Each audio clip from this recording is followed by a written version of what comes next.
تو افطار مت کرنا۔ آپ نے پھر روزہ رکھا۔ جب 60 گھنٹے یعنی 3 دن پورے ہو گئے تو آپ انتظار کرنے لگے، مگر غیب سے کسی قسم کا کھانا نہ آیا۔ مزید وقت گزرتا گیا اور اگلا دن چڑھ گیا۔ شدت بھوک سے نڈھال ہو کر آپ زمین پر گرے تو آپ نے زمین پر اپنا ہاتھ مارا۔ اسی دوران کچھ کنکر آپ کے ہاتھ میں آ گئے۔ آپ نے وہ کنکر اپنے منہ میں ڈال لیے۔ جب کنکر منہ میں گئے تو شکر بن گئی۔ آپ نے انہیں فوراً باہر نکال دیا۔ پھر اسی طرح 3 بار کیا۔ جب تیسری بار بھی وہ کنکر شکر بن گئے تو آپ سمجھ گئے کہ یہی غیب سے ہے جس کا مرشد نے فرمایا تھا۔ پھر آپ نے انہیں کھا لیا۔ جب قطب الدین رحمت اللہ علیہ آپ سے ملنے آئے تو آپ نے سارا ماجرا بیان فرمایا۔ یہ سن کر آپ فرمانے لگے کہ تم گنج شکر ہو۔ اس کے بعد آپ کے مرشد نے آپ کو 40 دن کا وظیفہ بتایا۔ جو ہی ایک چلہ ختم ہوتا تو دوسرا بتا دیتے۔ آپ کمزوری سے ہڈیوں کا ڈھانچہ بن گئے۔ یوں لگتا تھا کہ جیسے ہڈیوں کے اوپر صرف چمڑا پہنایا گیا ہو۔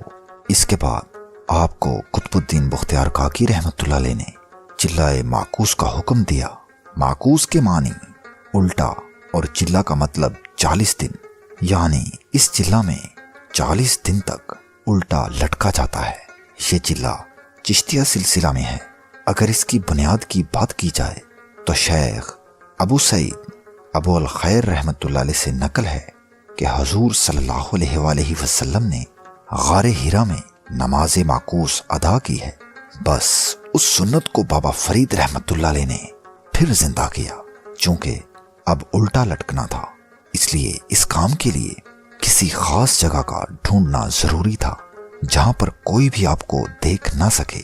تاہم اس کے لیے جگہ تلاش کرتے کرتے آپ موجودہ پاکستان میں اچ شریف پہنچ گئے۔ تاریخ اور روحانیت کے لحاظ سے اچ شریف ایک عظیم شہر ہے۔ جب آپ یہاں پہنچے تو آپ کو ایک مسجد الحاج ملی۔ اس مسجد کے امام خواجہ رشید الدین تھے، جو کہ آپ کو جانتے تھے۔ اس مسجد میں ایک کنواں تھا۔ اس کنویں کے کنارے ایک درخت تھا جس کی شاخیں کنویں کے اندر لٹکی ہوئی تھیں۔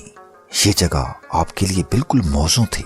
آپ نے امام مسجد خواجہ رشید الدین رحمت اللہ علیہ سے ساری بات واضح کرتے ہوئے کہا کہ دن کو میں مسجد میں عبادت کروں گا اور رات کو عشاء کی نماز کے بعد آپ مجھے اس کنویں میں لٹکا کر چلے جایا کرنا۔ پھر انہوں نے اسی طرح کیا۔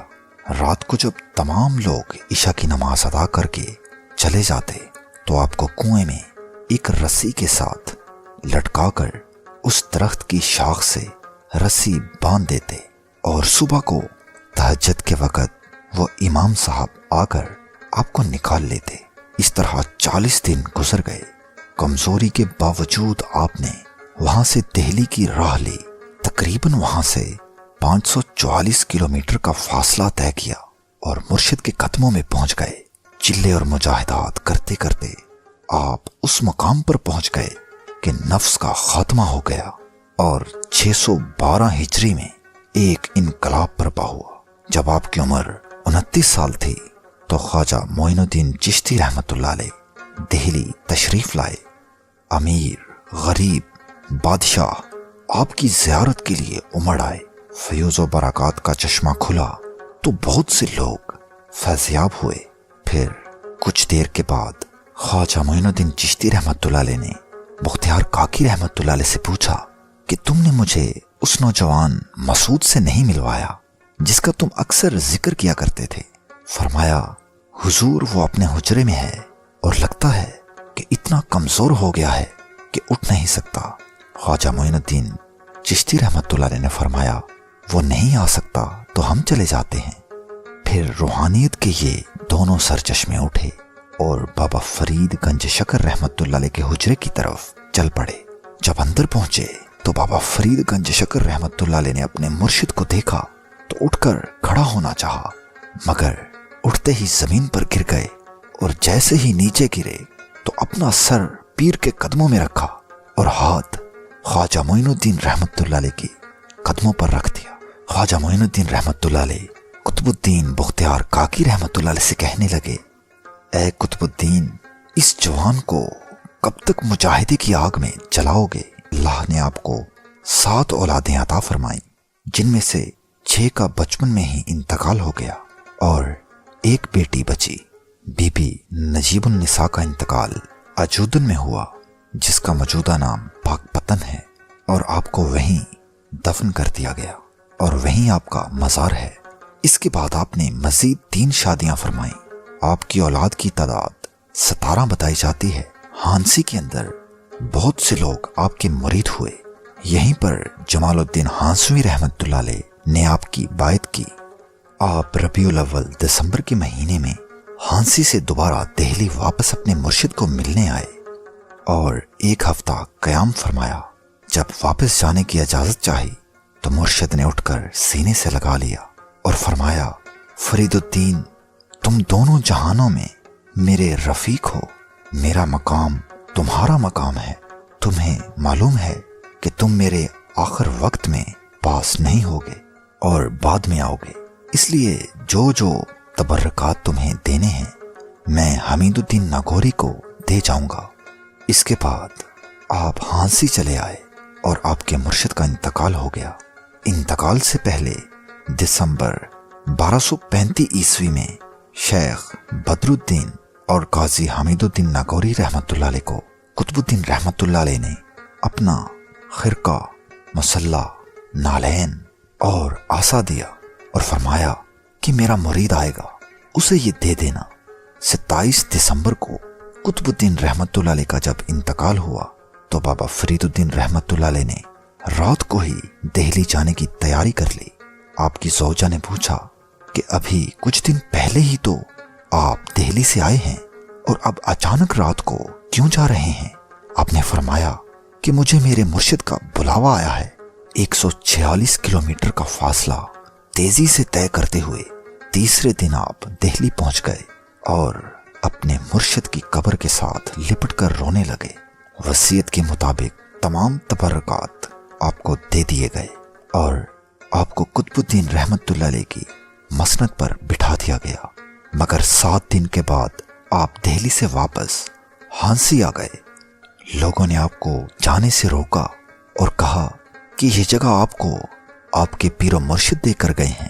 آپ نے فرمایا کہ میرے پیر نے مجھے جو عطا کیا ہے وہ میرے ساتھ ہی رہے گا، چاہے میں جنگل و بیاباں میں رہوں یا جہاں کہیں بھی۔ پھر آپ ہانسی سے اجمیر شریف گئے اور چلہ کاٹا۔ اس کے بعد آپ واپس ہانسی آ کر اپنے آبائی گاؤں ملتان تشریف لے آئے۔ پھر آپ نے غیر مذہب لوگوں کی طرف رخ کیا اور اجودن شہر، جس کو اب پاک پتن کہا جاتا ہے، تشریف لے آئے۔ اجودن ایک بہت پرانا شہر ہے۔ مختلف دور کے اندر اجودن کے مختلف نام رہے ہیں۔ مہابھارت کی لڑائیوں میں اس کا نام دھارا نگری تھا۔ پھر راجہ رام چندر کے گھرانے نے اس کا نام اجودن رکھا۔ اجودن کے زیادہ تر لوگ ہندو اور جوگی جادوگروں کو ماننے والے تھے۔ یہاں آپ نے ویران جگہ کا انتخاب کیا اور درختوں کے ایک جھنڈ میں واقع مسجد کے اندر پڑاؤ ڈال لیا۔ کئی دن تک کھانے کو جب کچھ نہ ملا تو آپ درختوں کے پتے کھایا کرتے۔ آپ کے مریدین نے ساتھ مل کر اس مسجد کو تھوڑا بڑا کر دیا اور آپ کے لیے جگہ بنا دی۔ آپ نے وہاں لوگوں کو تبلیغ کرنا شروع کر دی اور انہیں صحیح راستہ بتانا شروع کر دیا۔ پاک پتن پر اس وقت ہندوؤں اور جوگیوں کا قبضہ تھا۔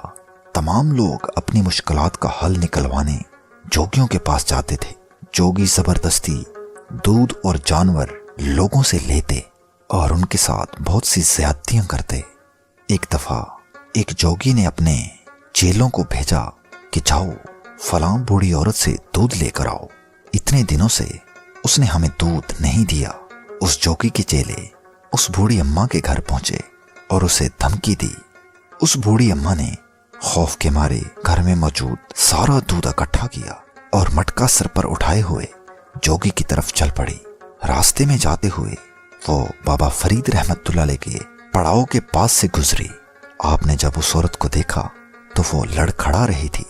آپ نے اسے آواز دی اور کہا کہ اے بوڑھی اماں، اگر تو کہے تو میں تمہارا یہ مٹکا